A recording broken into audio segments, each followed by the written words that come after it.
Good morning. I'm Larry Hayward, one of the pastors at Westminster Presbyterian Church in Alexandria. In one of my newsletter articles over the past several years, I have written about the joys and challenges of having a bird feeder in the yard.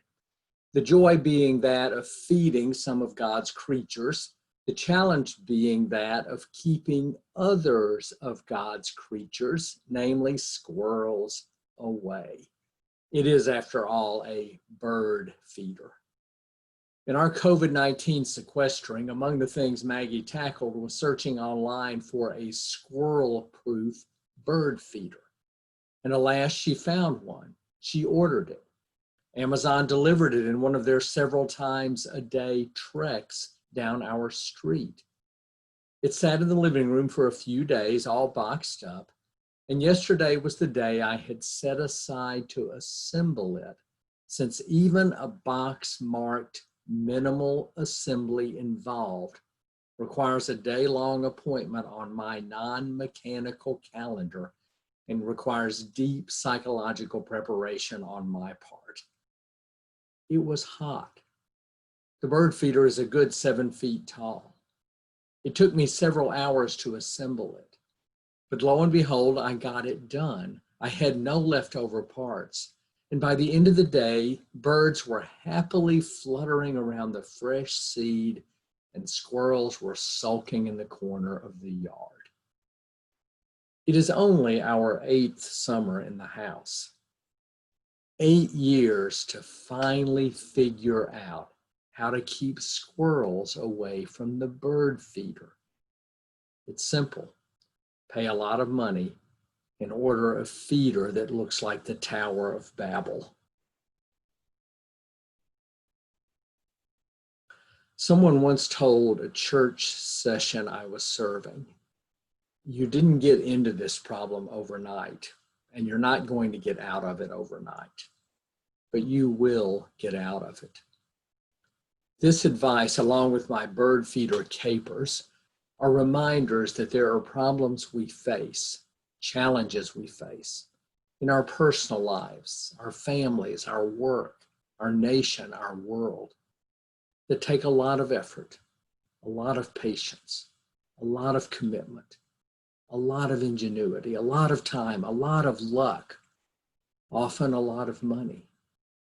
And for those of us who believe in something more transcendent than luck, the grace and presence of God. And when such obstacles become an excuse for inaction, for procrastination, for inordinately slow movement, they assume a greater role than they need to assume. After all, we've been working on this bird feeder for a while, but we never gave up. A friend of mine recently said, today in our country, it feels like the 1918 flu epidemic, the 1932 depression, and the 1968 riots, all happening at the same time. Since most of us were not alive for the first two, and many of us were not alive for any of the three, it's hard to judge how apt this comparison is.